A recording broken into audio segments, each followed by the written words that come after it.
Қайырлы күн, құрметті әріптестер. Теңгенің тарихы. Қазақстан Республикасы Президентінің 1993 жылдың 12 қарашасында қол қойған Қазақстан Республикасының ұлттық валютасын енгізу туралы заңынан бастау алады.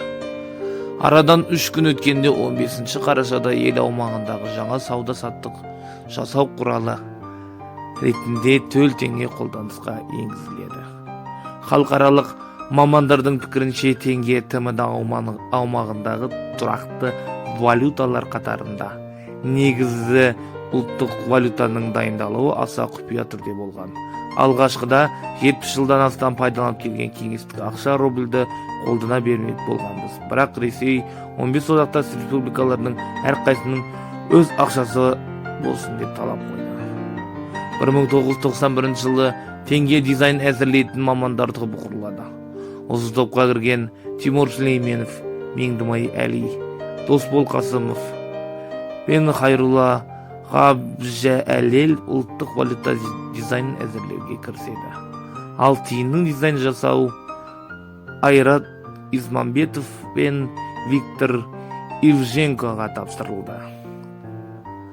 Жер шарына ат шыққан теңгеге құрмет ретінде Ақша компаниясының бас ғимаратында біздің ақшамыздың суреті салынған тақта ілінді. Содан айналамға енгізілген қағаз ақша түріндегі тиындар уақыт өте келе темір ақшаға айырбаста, арада көп ұзамай ұсақ ақшалар түгел темірге көшірілді. Қажетті жабдықтар мен заманауи технология алынған соң теңге өз елімізде шығатын болды. 1995 жылдың мамыр айы еді. Тұңғыш банкнот фабрикасын елбасы Н.Назарбаевтың өзі барып ашты.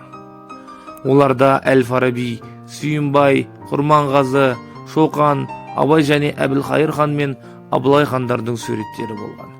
90 жылдары біздің теңге дизайн жағынан ТМД-дағы ең көрікті ақша болып танылды. Алайда ол ақша кейіннен айналымнан шығып қалды. Теңгенің де кескіні өзгерді. 3 теңгелік номинал жоғалды.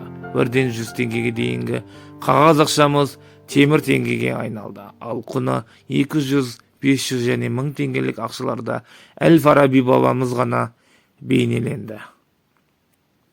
Бүгінгі теңге тұтастай Қазақстан мен оның барша азаматтарының дербес тіршілігінің, мемлекет тәуелсіздігінің айғағы болып отыр.